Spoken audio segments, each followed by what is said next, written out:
O Domínio Manifesto. Módulo 3. A Liberação Soberana.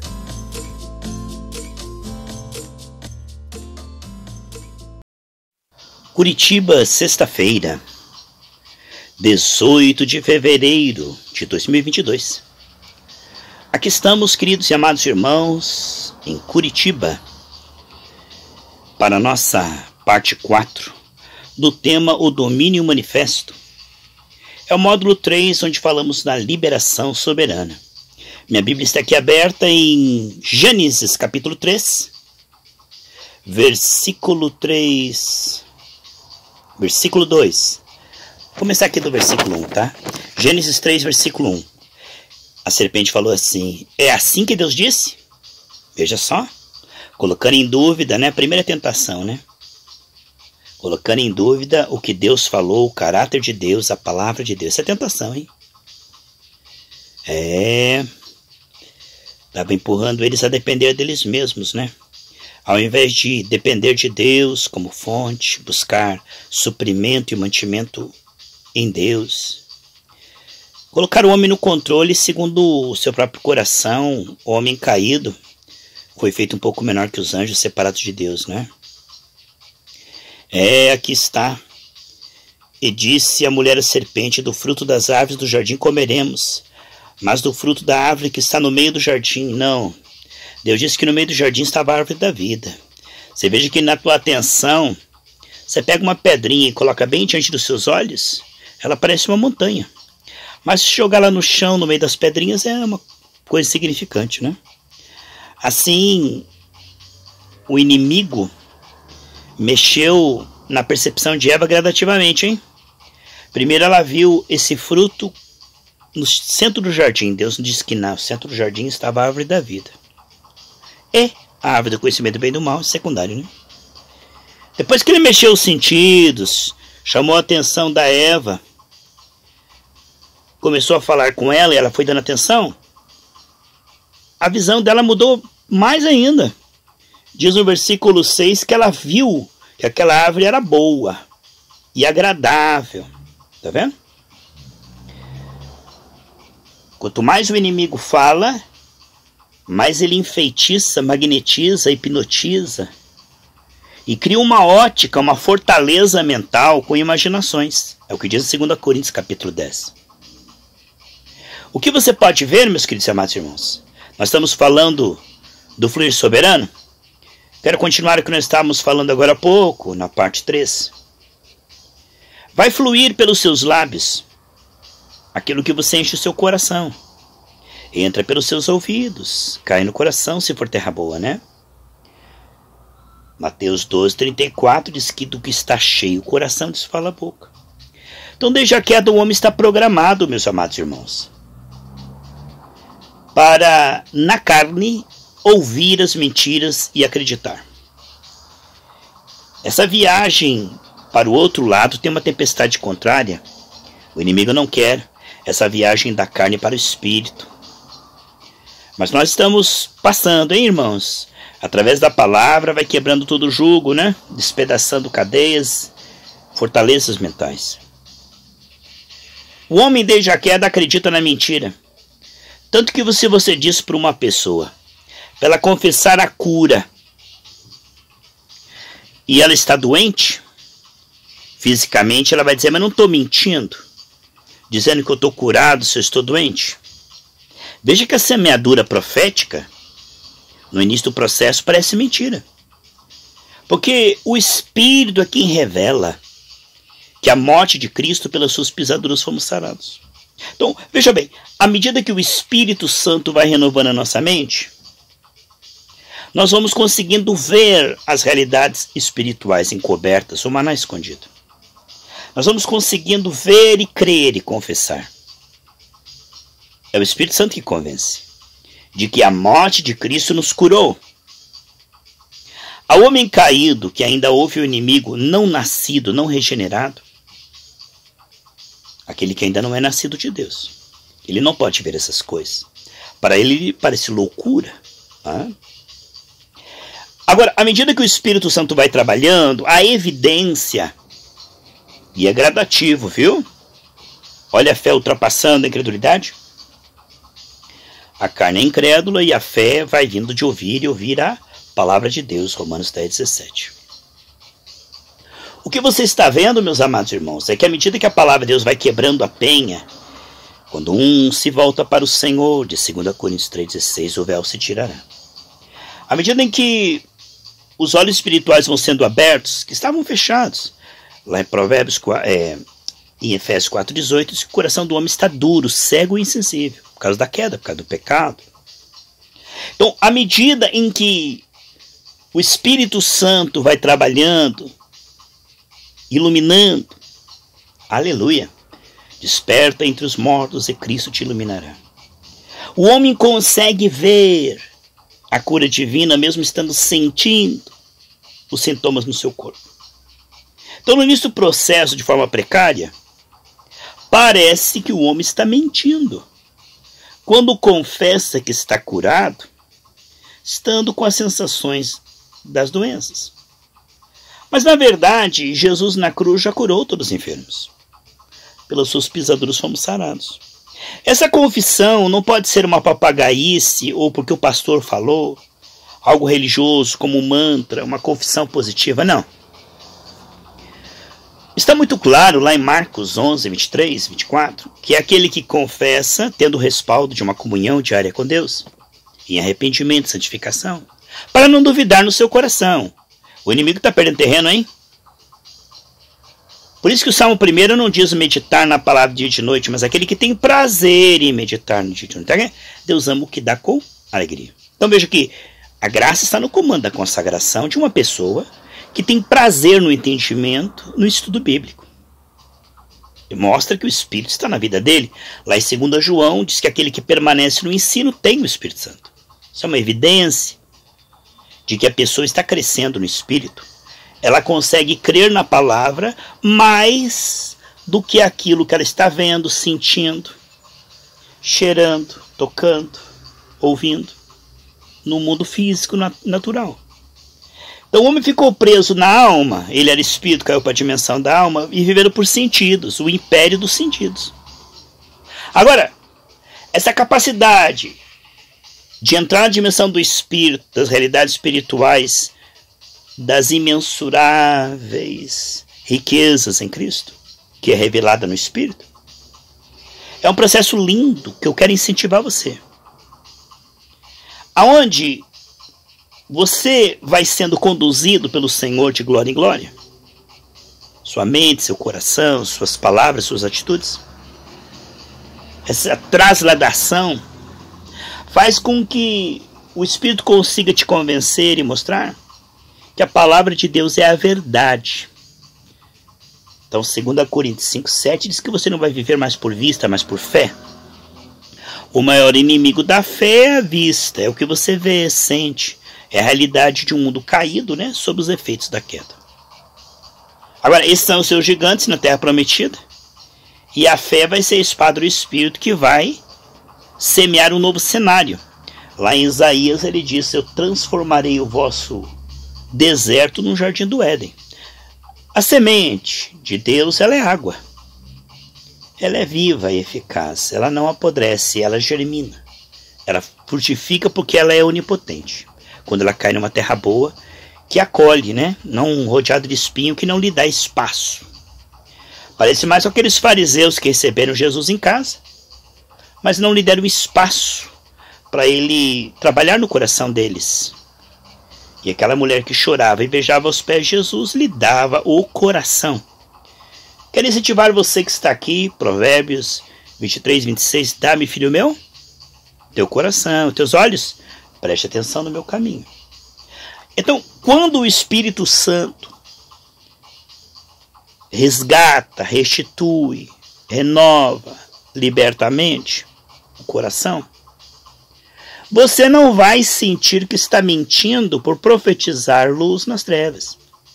Você não vai sentir que está mentindo porque está liberando.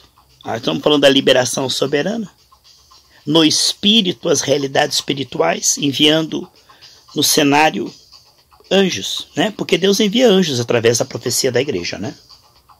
os atos proféticos. A fé sem obras é morta. Então, à medida que eu e você somos trabalhados pelo Espírito, nós deixamos de ver as realidades espirituais escritas na Bíblia, como loucura que nós vimos, para ser a nossa realidade mesmo, soberana. Aí você vê que uma pessoa está realmente nessa transição de carne e espírito, que a santificação pela graça. Aí você vê que essa pessoa já saiu da hipnose coletiva, aonde um mundo que jaz o maligno, né? Efésios 2:2, 2 Coríntios 4:4, fala que o diabo está guiando a mente dos incrédulos, né? Então desde o berço até o inferno. Não importa se a pessoa é inteligente ou ignorante, o diabo, ele sabe como enganar, porque nós somos feitos um pouco menor que os anjos. E em Cristo nos tornamos capazes, né, de vencê-lo. Lucas 10, 19 e 20. Podemos verificar, então, que somente, unicamente, quem está sendo ensinado pelo Espírito não se escandalize com a palavra de Deus e não a vê como loucura. Consegue crer e confessar e perseverar, confessando na cura, na prosperidade, na santificação, na salvação das pessoas que ele está orando, mesmo vendo por um tempo o contrário. A Bíblia cita lá em Romanos 4:20, lá, sobre Abraão, que durante muito tempo o seu corpo estava amortecido, mas ele estava certíssimo de que o Deus que prometeu dar um filho era poderoso para cumprir. Quer dizer, essa capacidade de crer em esperança contra a esperança você está vendo no visível aquilo está sendo o contrário da Bíblia. Aqui temos dois realmente cenários, são duas pregações, tá vendo? O homem natural, ele crê no visível, e o homem espiritual, ele crê na Bíblia, no invisível, que vai afetar o visível e mudar, alterar a matéria, água e vinho. Quando vocês veem que uma pessoa está conseguindo crer, confessar, permanecer confessando e não duvidando, mesmo que às vezes a dúvida bate, né? A Bíblia diz não duvidar no seu coração, por quê? Porque às vezes na mente vai vir, e se der errado? O tempo está passando. Abraão chegou a dizer, será que o meu filho vai ser o meu servo Damasceno? O Eliezer? Então há momentos em que a dúvida bate na mente, mas se no espírito você decide continuar confiando, né? Salmo 56, versículo 3, no dia em que eu tiver medo, eu decido continuar, né, confiando no Senhor. Então esses ataques, eles vêm, são dardos inflamados na mente. Temos o capacete do Espírito. Aqui o que vemos, meus queridos e amados irmãos, é que é sábio aquele que continua liberando a palavra profética, que é uma liberação soberana, ele consegue ver. E o que ele está dizendo é maior do que o que ele está vendo. O que ele está vendo é o que ele tem em Adão por causa da queda. É a herança dos efeitos da queda. Mas o que ele está dizendo está criando um novo cenário. Por quê? Porque a palavra de Deus, ela é criativa, ela criou perfeito, se tornou imperfeito e agora o Espírito está recriando, é a nova criação profética. E a espada do Espírito é a palavra.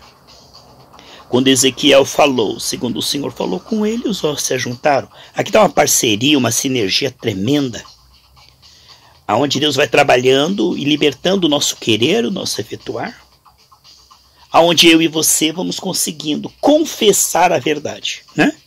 Provérbios 12:17 diz que aquele que fala a verdade, ele manifesta a justiça, ele faz as mesmas obras e maiores. Nós somos justiça de Deus, 2 Coríntios 5:21. A justiça de Deus são os atos proféticos frutíferos, aonde nós conseguimos liberar um canal. Mateus 3:3. Um caminho para que o Senhor recrie. Então esses atos proféticos, a liberação do Espírito, ela é soberana por quê? Salmo 138:2, que a palavra de Deus está acima de tudo.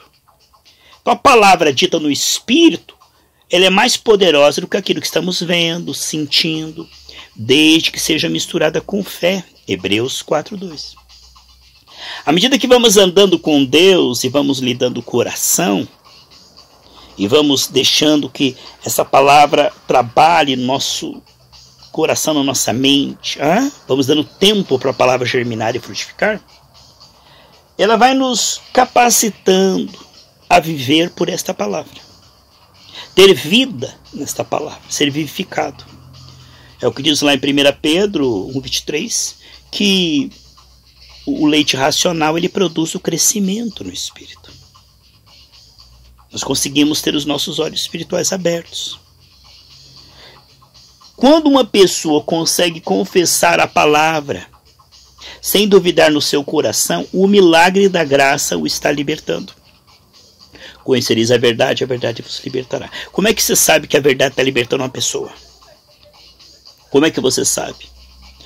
Porque ela consegue confessar a verdade, crer na verdade, permanecer na verdade, mesmo sentindo, vendo, né? Sua fé está sendo provada pelo tempo, né? E não duvidando.